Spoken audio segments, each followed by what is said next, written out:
Rian Ardia Pasya, Gabriel Alu, Hendel Vinavan, Maulana Lana, Yulianti Pratiwi, Rizkuna MS, Irsyad, Bintang Fauzan, Iksan Praditya, dan semua para Rebaners di seluruh Indonesia. Sain UU, tak sain UU, yang artinya halo Rebaners dimanapun kalian berada, bagaimana kabarnya? Sehat? Tanpa banyak cakap di awal, langsung saja pasang handsfree simetris kampus serbahan kencangkan celana dalam. Selamat menonton dan Kicro.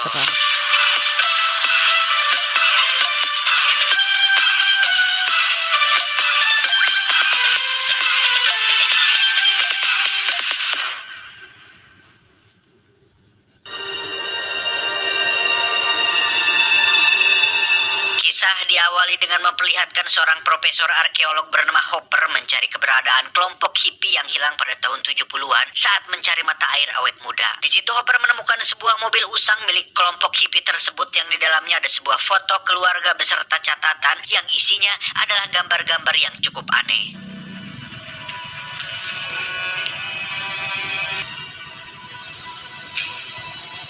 Saat itulah Hopper menemukan sebuah gua yang saat dia masuk, di situ ada seseorang dengan pakaian koboi lengkap dengan pistol dan patromak di tangannya. Karena merasa ada sesuatu yang janggal, akhirnya Hopper memilih untuk pulang terlebih dahulu untuk mempersiapkan semua peralatannya. No sign of the hippies. Listen, I need you to put a climbing pack together for me. Sampai di rumah di situ sudah ada dua mahasiswa Hopper, ada Jackie dan Taylor. Mereka berdua ingin ikut ekspedisi tersebut, namun Hopper melarangnya karena hal ini dianggap terlalu beresiko dan sangat berbahaya.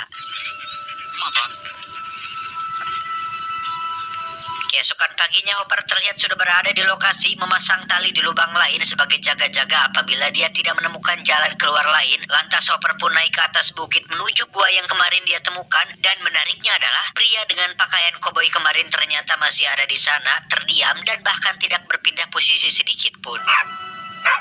You're just gonna hold down the fort, huh?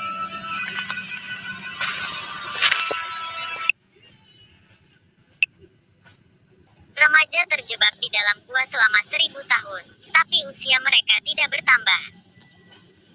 Still there, huh? Ketika Hopper akan masuk, di situ dia melihat ada sebuah dinding pembatas semacam gelombang spektrum yang ketika disentuh udaranya cukup lembab. Lantas dia pun masuk ke sana dan 2 hari kemudian, karena profesor tak kunjung ada kabar, akhirnya Taylor dan Jackie memutuskan untuk menyusul ke bukit. Tetapi karena perjalanan cukup jauh dan membutuhkan kendaraan yang cukup tangguh, akhirnya Taylor meminjam mobil milik wanita yang disukainya, yaitu Kara. Ini cucungiknya. Juga ada adik tirinya yang bernama Pips. Ini rarainya, yang mengajak orang lain lagi, lebih tepatnya seorang anak kecil yang belum akil balik bernama Furby, yang cukup cunihin dan jelalatan ketika melihat si Jackie. Who wants to confirm the rundown? I don't need an explanation. I'm Wi-Fi ready. Password is fart party. What? Singkat cerita, mereka akhirnya sampai di lokasi tempat terparkirnya mobil para hippie. Di situ Taylor menemukan sebuah foto yang merupakan kedua orang tua Profesor Hopper. Faktanya, alasan kuat kenapa Hopper sangat ingin sekali melakukan ini bukan semata-mata ingin menemukan para hippie, melainkan ingin menemukan kedua orang tuanya yang hilang di sini sewaktu dia masih kecil. Team Hopper! Everybody say Team Furby! What's the Goonies? Seriously? Wow. This is huge. Setelah menemukan gua yang disinyalir tempat masuknya Hopper, mereka pun langsung masuk ke sana dengan meninggalkan Furby sendirian di luar, yang memang dia memilih untuk tidak ikut karena takut dengan ruangan gelap dan sempit. Namun Taylor memberikan Furby sebuah walkie-talkie agar mereka masih bisa berkomunikasi selama dalam penelusuran tersebut. Don't go too far. You complete me. It looks like somebody went down but then they didn't come back up. It's fine. Di waktu yang bersamaan kita akan melihat sesuatu yang mengejutkan karena Hopper nampak seperti baru saja melangkahkan kakinya mendekati si pria koboi yang padahal seperti kita tahu itu terjadi 2 hari yang lalu. Mendengar suara keributan dan wanita yang berteriak membuat Hopper lari ketakutan. Namun betapa terkejutnya Hopper ketika hari sudah gelap, dan yang tidak kalah mengejutkannya lagi adalah kondisi di luar sana sudah tidak sama lagi dengan kondisi ketika dia masuk.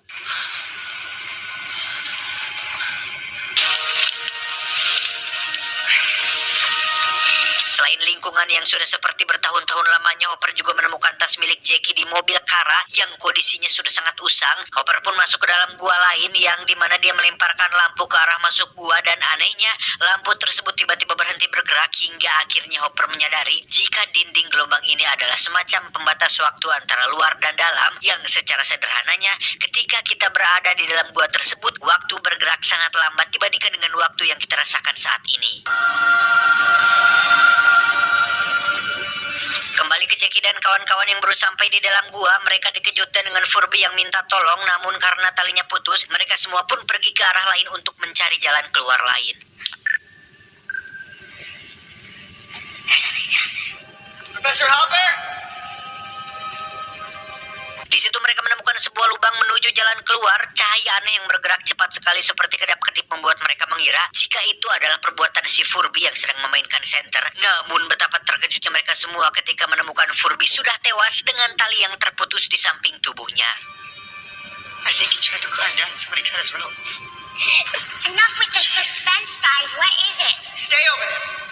Untuk mengetahui apa yang sebenarnya sudah terjadi, mereka pun memutar video rekaman di kamera milik Furby. Di situ Furby nampak menunggu selama berjam-jam sampai matahari terbenam, yang padahal saat ini Jackie dan kawan-kawan baru 1 jam kurang berada di gua ini. You guys aren't back. I saw no signal and he's dead. There's no way it's that dark. It's 1 o'clock. Dalam video tersebut, Furby menemukan jurnal milik ayahnya Hopper yang di dalamnya dipenuhi dengan gambar dan penjelasan mitos mengenai mata air awet muda, di mana kedua orang tua Hopper percaya jika di dalam gua ini terdapat air keajaiban yang bisa menyembuhkan segala macam penyakit. As an expedition is to find this water and bring a vial of it to her dying husband. So this magic water healing story has been passed down. Berhari-hari Furby menunggu mereka semua sampai air dan bahan makanan habis. Furby akhirnya memutuskan untuk turun melalui lubang dengan tali yang sudah disiapkan oleh Hopper sebelumnya, yang oleh karena tali tersebut mengalami gesekan setelah periode waktu yang sangat lama, tali tersebut pun terputus yang membuat Furby terjatuh. Dan setelah melanjutkan menonton, mereka akhirnya menyadari jika Furby tewas bukan karena terjatuh, melainkan ada seseorang yang menghampirinya dan membunuhnya di sana. Tak ingin terus terjebak di sini, Kara pun nekat memanjat lubang tersebut berharap bisa mencari pertolongan. Namun betapa terkejutnya dia saat melihat dunia luar sudah berbeda dengan terakhir mereka masuk. Selain tidak ada hutan dan tumbuhan, di kejauhan juga terlihat ada badai pasir yang sebentar lagi akan menerjang. Juga ada sebuah benda di angkasa yang entah apa itu. Kara pun memutuskan untuk kembali masuk ke dalam gua. Taylor! Taylor, the rope is gone!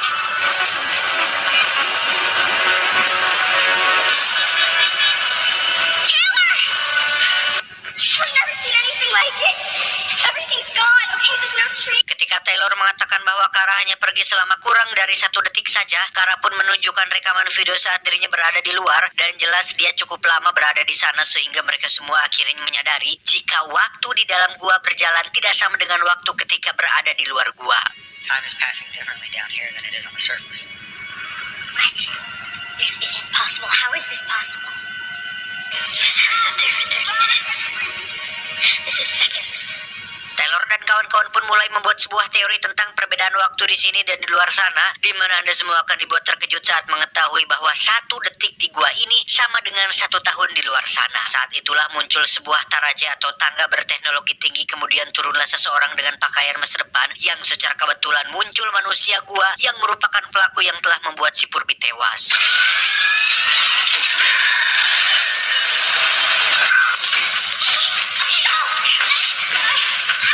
Taylor dan kawan-kawan pun lari ke sisi lain dari gua ini, di mana di situ sudah ada manusia gua lain yang sudah menunggu. Jackie dan yang lain disuruh untuk sembunyi, sedangkan Taylor akan mencoba untuk mengalihkan perhatian mereka.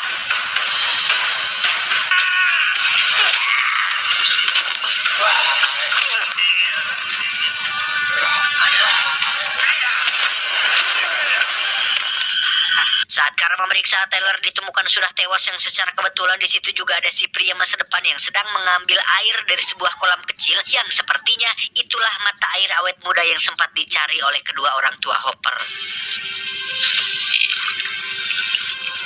Melihat kondisi Taylor yang sudah tak bernyawa, si pria masa depan pun memasukkan Taylor ke dalam kolam tersebut, yang pada saat bersamaan muncullah para manusia gua itu lagi, yang kali ini mereka berhasil mengalahkan si pria masa depan saat tak sengaja mencopot helm di kepalanya. Dan Entah mata air ini benar-benar ajaib atau tidak, tapi Tyler berhasil hidup kembali setelah dirinya direndam dalam kolam tersebut. Mereka semua langsung menghampiri pria itu untuk bertanya dia siapa, dari tahun berapa, dan apa tujuannya. Karena bahasa yang dia pakai sudah tidak sama dengan bahasa yang kita gunakan saat ini, dia pun menggunakan perangkat canggihnya yang bisa menampilkan sebuah hologram. Di situ terlihat ada berita tentang menghilangnya Tyler, Jackie, Kara, Pips, dan Purby. Juga kedua orang tuanya yang berharap mereka untuk segera pulang. It's been 2 weeks since I've seen my daughters, so I'm asking anybody. Pria itu pun kembali menunjukkan sebuah informasi dari tahun di masa depan, di mana saat itu kondisi bumi sudah tidak layak lagi sehingga seluruh umat manusia sepakat untuk pindah ke planet lain dengan cara membuat sebuah alat transportasi layaknya gerbang bintang yang bisa membuat pesawat luar angkasa melesat dengan cepat ke tempat yang dituju. We want major breakthroughs, capable of sending ships as far as Mars. Matter of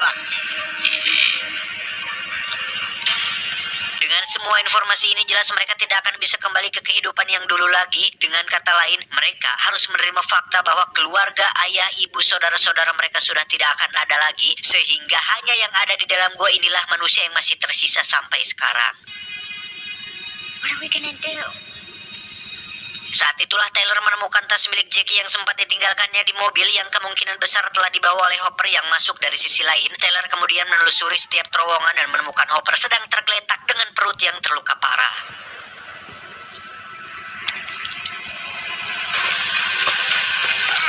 Professor Hopper.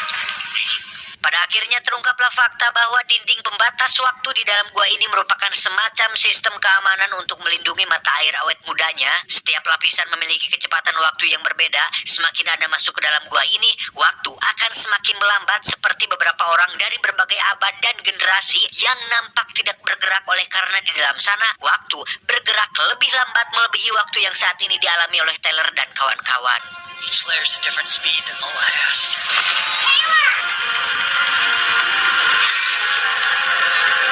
Go in there, I'm not gonna be able to get you out. Karena Hopper sudah pasrah dan tidak memiliki peluang untuk bisa selamat, Tyler pun disuruh untuk pergi dari gua ini. Lantas mereka semua pun berlari ke arah lubang keluar sambil membawa tongkat milik si pria masa depan, di mana tongkat tersebut bisa berubah menjadi tangga sehingga mereka semua bisa naik ke atas sana.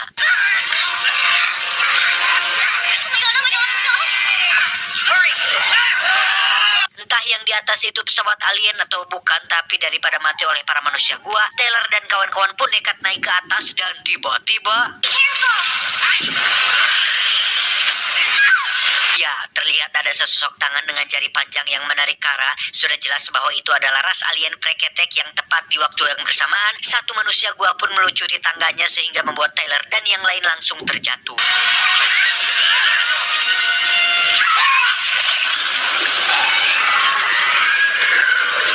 Namun tak lama muncul beberapa kabel organik yang menarik mereka semua. Kemudian muncul Kara dengan pakaian masa depannya sembari menunjukkan wajahnya yang percaya diri. Sehingga mereka semua berhasil diselamatkan, termasuk Hopper dan Furby yang juga ikut ditarik ke atas sana. Oh my god!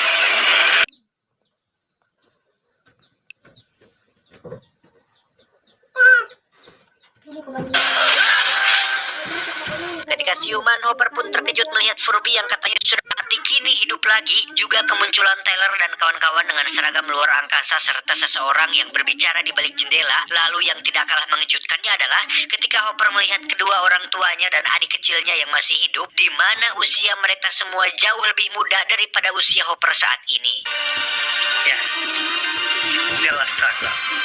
Wanna go to Mars? Welcome back. Faktanya, manusia di zaman ini, di tahun ini sudah memiliki kerjasama dengan alien dengan berbagai kebudayaan, peradaban, dan teknologi. Salah satunya adalah benda angkasa berbentuk segitiga yang sempat dilihat Kara waktu pertama kali keluar dari gua. Seperti yang sudah saya jelaskan tadi, benda angkasa tersebut merupakan semacam gerbang bintang yang bisa membawa kapal luar angkasa melesat jauh dengan kecepatan tinggi, yang saat ini mereka sedang berada di dalam salah satu pesawat yang sebentar lagi akan melakukan pemberangkatan menuju planet Mars. Tamat, ending yang cukup membagongkan.